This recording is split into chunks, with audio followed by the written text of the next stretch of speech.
আজকাল দেখছি ব্লাউজের সাইডে চেন লাগানোটা অনেক বেশি ভাইরাল হয়েছে। চেন লাগানোর আগে ব্লাউজের বাম পাশটা পুরোপুরি সেলাই করে নিতে হবে এবং ডান পাশটা অর্ধেক সেলাই করতে হবে। অর্ধেক সেলাই করার পর আমি কোমরের মাপটা দিয়ে নিব। ওই কোমরের মাপের দাগ অনুযায়ী আমি এক্সট্রা কাপড় যে রেখেছিলাম সেলাই ছাড়া, সেই কাপড়টা এরকম ভাঁজ করে পিন লাগিয়ে নিব। এরপর আমি এখন এখানে ছোট চেন লাগাবো। চেনগুলি মাত্র 5 টাকা করে।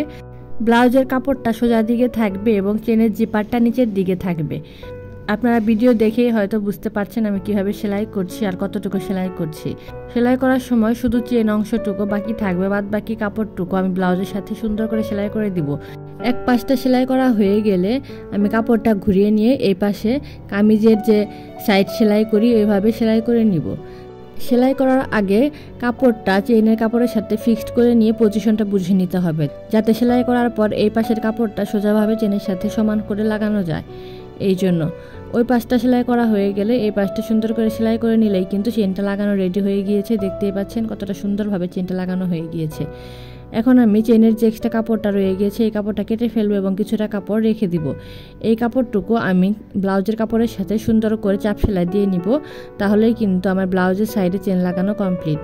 এই ব্লাউজটা কিন্তু আমি টুকরা কাপড় দিয়ে বানিয়েছি, আর কিভাবে বানিয়েছি, গলায় কিভাবে ডিজাইন করেছি এবং গলায় কিভাবে লেস লাগিয়েছি সব কিছু A to Z ওই ভিডিওতে দেওয়া আছে। চাইলে ফুল ভিডিওটা দেখে আসতে পারেন। আজকে এ পর্যন্তই।